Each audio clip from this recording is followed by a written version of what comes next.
Hi everybody, welcome to my review of Ys 9 Monstrum Nox for Nintendo Switch. TLDR, it's a great game held back by the technical limitations of the Nintendo Switch. It's not the worst thing in the world, but I would only recommend this version if you have no other gaming platform but the Switch. And no, I don't think that OLED version is going to help much. If you've played Ys 8 or any Ys game for that matter, you'll know exactly what to expect. The story is good, combat is very fun, the characters are super likable, and the change to a more gothic style is a breath of fresh air. Exploring the city is also really addicting and rewarding as soon as you have the tools for it. I like this game a lot, but the frame rate issues and terrible pop-in make the Switch version the worst one out there. If you really want to enjoy this game to its fullest potential, I highly recommend either the PS4 version, or better yet, the PC version, which apparently has a lot of really great optimization things and cool PC-specific features.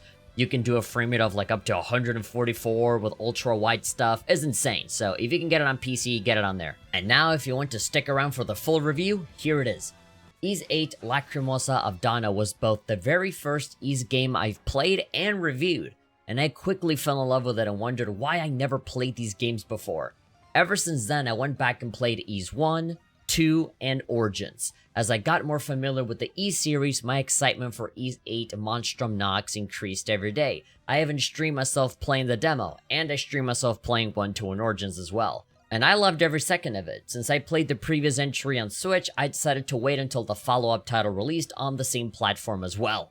After giving it a good long shot on Switch and seeing everything this game has to offer, I can very much say that this game is great, and it can be even better if you play it anywhere that's not on the Switch. I guess that will be a really great place to start, since most Ys fans will most likely know what to expect here content-wise. Long story short, it's another Ys game, and I say that with the most positive connotation that I can. We'll get to those parts shortly, but first let's address the worst parts of this game up front, which have mostly nothing to do with the game's content or gameplay, and everything to do with the technical limitations of running a game this large on a Nintendo Switch. So let's begin with technical stuff. The entire game runs at 30 frames per second at maximum from what I could tell, while hectic battles with tons of special effects will tank the frame rate to be far lower. When walking around the big city of Balduke, there will be many moments where the game will slow down from loading all the NPCs and buildings into view. The game eventually runs a little better when it gets used to it, but you'll definitely feel the console gasping for air as you leave an interior and back out into larger environments. It doesn't help that you quickly receive special abilities called gifts that will aid in exploring the world in a faster, more efficient way. You'll be dashing, climbing, and flying your way through the whole city, which will make the game struggle and give you a very inconsistent frame rate as it tries to load everything into view the faster you're traversing through this space. Even smaller things make the game hitch up in strange ways, such as walking into a healing spot. These are essentially checkpoints that allow the game to autosave. However, this will cause the game to freeze for a split second before going back to normal, sometimes a little bit longer. This happens every time, without fail, alongside all the other things that cause slowdown. The only time I ever saw a glimpse of 60 frames per second was when I was looking at my map, or whenever a short cinematic plays for unlocking new areas in the city, which contains no NPCs or buildings or big parts of the environment that need to be loaded in. So it's funny, the one time you get 60 is when there's literally nothing on screen. From a technical perspective, this game is a mess, and NIS America has already confirmed that there will be patches coming out that will improve stability and fix some bugs for the Switch version. However, if you are used to playing games on PC or PS4 or anywhere else for that matter, then these issues will definitely throw you off. If inconsistent frame rate, low resolution, and constant pop-in are not things that bother you though, or if the Switch is the only platform you own, then you can probably look past it and have a great time. I certainly got used to it, and I enjoyed it as much as I did Ys 8, which I'm pretty sure ran a bit better on release. It's a real shame, because without all of these little blemishes on the Switch version, the gameplay flows like a hot knife through butter and is a joy to play. So with that said, let's briefly go into gameplay. In terms of interactions and combat, it's almost identical to Ys 8, and by that I mean it's very action-focused, playing more akin to a hack-and-slash action game than a traditional turn-based RPG. So If you're someone that wants to get into RPGs, but you don't like the turn-based combat, then definitely play the Ys games. I definitely recommend those because this format will probably be a lot more exciting for you. In case you don't remember, the previous game involved exploring a large island, gathering a group of characters to help you fight tons of monsters while engaging in a Metroidvania-style progression system where you slowly get upgrades and new items that give you access to new areas. Rinse and repeat and enjoy the story until the credits roll. That's pretty much Ys in a nutshell. You start with nothing, but then you level up and get every single item ever so that you have the whole world accessible to you eventually. It's pretty much the exact same here with Ys 9, but instead of exploring an island, you're exploring a gray prison city where most areas look pretty similar. If you think you're going to see a wide variety of areas to explore, then I suggest you temper your expectations, because this game's story is smaller scale and more personal than previous entries, in which the fate of the world might have been at stake before, maybe not so much here. You're mostly trying to break a curse that doesn't let you leave the city, and the whole point is that you want to get out of the city eventually. Because of these conditions, you'll be mostly exploring a ton of gray buildings with even grayer dungeons and caves. Granted, it's very fun to keep accumulating tools in your arsenal for you to essentially fly around the entire city collecting items, discovering new locations, and fighting enemies, but it's difficult to deny that most of the game sorta looks the same. That's not necessarily a bad thing. The new gothic kind of look looks pretty cool. It looks like a good game to play during Halloween, but we've definitely seen more varied environments in the past, and you do eventually see slightly different areas, but that's sort of a rare moment in everything else that's gray. And while we're at it, let's cover the story a little bit. I did not wish to spoil the story for anyone, so I'm not going to go into too much detail here outside of the introduction, just the earlier couple of hours into the game. Although there isn't a whole lot going on at the start, it doesn't stop getting more intriguing as time goes on, so if the story slows down a little bit, believe me, it gets way better. Similar to the previous Ys games, the plot starts in a very simple way with Adel and Dogi arriving to a new area. This time is the city of Balduk, well known for its enormous and impenetrable prison. Now, for honestly pretty silly reasons, our adventurous hero, Adel Kristen, he's the protagonist in this yet again, he gets arrested and becomes a prisoner of said prison. As he tries to escape, he gets embroiled with a group of superpowered people called the Monstrums. They want to stop an evil realm called the Monstrum Nox from overtaking everything with the monsters that come from that place. It's a pretty simple kill all the monsters and save the world kind of story, but it very quickly takes a trip to Crazy Town and goes off into other directions that make it more interesting.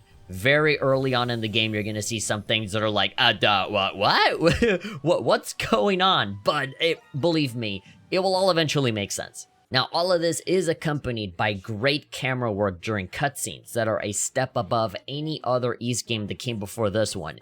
There are certain fights that you see during cutscenes that have really great choreography and camera movements and stuff. You can definitely see them really improving in terms of the storytelling in that aspect. You do have some awkward moments where the 3D models kind of move in place. They kind of robotically shift their perspective from one area to the other. It's like they have a camera in their brains and they're just tilting it around. But overall, there's a lot of really cool looking cutscenes and camera angles with a little blur in the background and stuff. All of the nice little professional things that make these anime games look a lot better as opposed to like a visual novel or having the characters stay still. The characters don't feel or move as robotically as they usually do, but you can still find a little bit of that here and there. In typical Ys fashion, there will occasionally be a few references to previous games. In fact, there's a whole segment of the game early on that's all about just referencing back to previous game stories, but there's nothing stopping any newcomer to pick the game up and just enjoy the isolated story. And I mean isolated in more ways than one, since you are literally unable to leave the city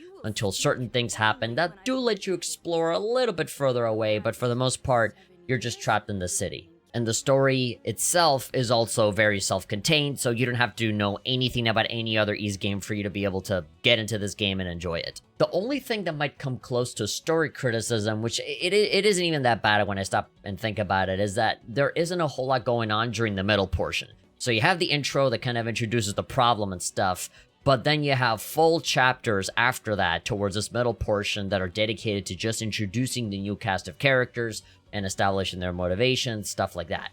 It's not until everyone makes themselves known where the plot actually starts to move forward, where things actually start happening outside of, hi, nice to meet you, here's my flashback, and then I'm a party member now, right? But that's the thing, even then I didn't really have a bad time at all during these parts, since every character is pretty likable, and voiced very competently in both English and Japanese. It doesn't matter what voice you want, both are pretty great. Even Adol himself, who is usually a silent protagonist, he talks more than he ever has in both dialogue choices and voiced lines. With that said, the dialogue can get a little awkward, with seemingly random lines of dialogue being voiced, but then others are just not. You could be in the middle of a voiced conversation and suddenly the voice acting just stops, which is definitely distracting during fairly important parts of the story. That's weird, there are some parts that are pretty mundane and not that important, and that's fully voiced, but then you have like this big reveal in the story and that's like completely silent. It's just, you know, text. It's just a little strange, the decisions that they made to see, okay, what's voiced and what doesn't get voiced. Yeah, it's just a little odd. After becoming so enamored with the cast of Ys 8, I was afraid that that same magic would not be present with the follow-up. That's what happens when you kind of get into a franchise when you're very new to it. Ys 8 was my very first game, so clearly I'm going to be really attached to the characters there, right? The ones that gave me that really good first impression. And now that there's a new game and that I've played some of the older games, I'm coming into this new game with certain expectations, right? So naturally I'd be a little bit more difficult to please, but I'm happy to say that the same charm is still present here, and you will not be disappointed with the writing of the characters and the world on display. I look back very fondly on that castaway crew from the Cursed Island from Ys 8, and now I'm pretty sure I can say the same about the Monstrums and Aprilis and the citizens of Balduc. The whole game almost feels like you're going off on vacation to visit this brand new place, right? And just trapped in there for a little bit and the story's done and you leave, you know what I mean? It just feels like a really cool vacation where you want to take pictures and show them to people later, right? You want to talk about all the people that you've met. The atmosphere is really cool too. I kind of said this before where it kind of feels like a Halloween game. Almost the atmosphere and the soundtrack is more befitting of, I don't know, I don't want to say Nightmare Before Christmas, but it definitely has like a darker, more Halloween-y, spooky kind of vibe to the whole thing, as opposed to the more traditional Japanese fantasy RPG kind of look.